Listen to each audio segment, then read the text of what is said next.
Hey, and welcome to tonight's not so live History Bites. Not sure what the issue is, but unfortunately we're not able to come to you live tonight. There must be a little trickster like Loki lurking somewhere in the system.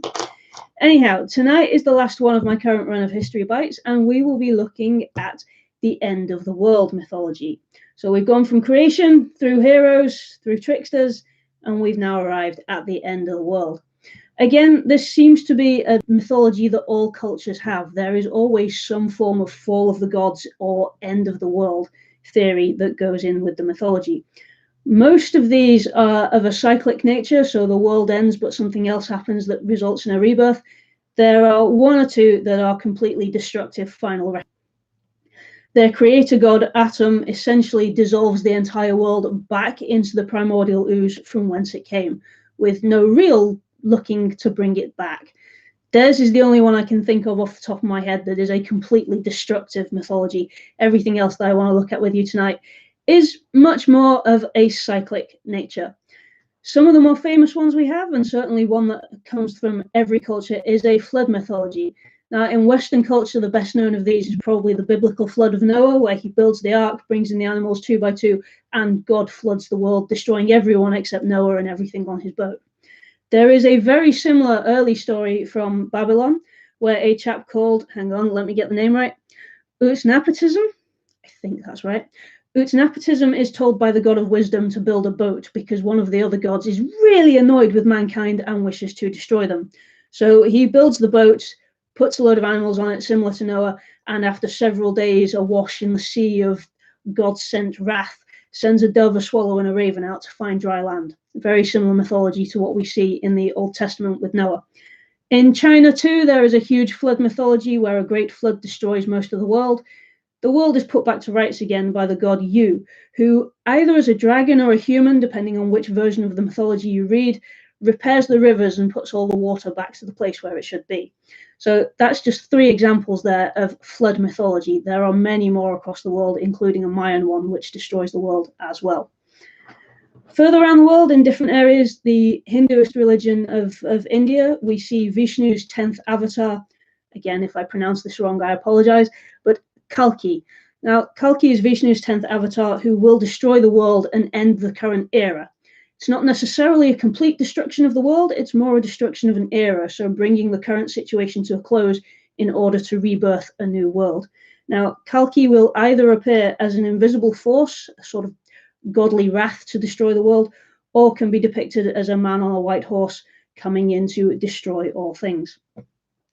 Another very famous story of the end of the world that we have is Ragnarok, not necessarily the one that's recently been at the cinema with Thor and Loki and all of the Marvel universe going on. Similar enough, but a little bit different in the original Nordic style, which heralds the death of all the gods, the destruction of Asgard, pretty much the destruction of the whole world. When the trickster Loki and his demonic children break free, Thor is killed by one of them, the wolf Fenrir swallows Odin, Surt flings his fire across the world, and essentially everybody is burned up to a crisp, and the whole of Valhalla and the afterlife and all of the gods are killed, except for a 1 man and 1 woman who are sheltered by the world tree, ready to begin the whole cycle of life on Earth again as a new and different world. If you can remember back as far as 2012, we were all up in arms thinking that the world was going to end due to a Mayan prophecy about the end of the world coming. Again, this is a cyclic nature of things. The Mayans tended to chart everything in eras. So they'd had several eras before the current one. In the Mayan calendar, we are part of the 5th world, which I covered in a different creation mythology when we talked about those earlier on. So the Mayans believed in several different worlds, all of which had been built up and destroyed either by gods, fire, floods, or other natural disaster phenomenon. As we're all still here, the world didn't end in 2012, so the Mayans may have got that one a little bit wrong. But as we can see from these examples that I've given you tonight, essentially what mythology has done is mirror the cycle of human life. So we all go through birth, life, death. The seasons go from summer to autumn to winter to spring. Everything is rebirth. The sun rises in the sky, crosses it, sinks at night. Each day goes through a life and rebirth, as does the mythology. We began 6 weeks ago with the creation myths. We end tonight with the end of the cycle, the death of the world, the destruction of it all, ready to rebirth it anew in the future for a whole new beginnings of creation.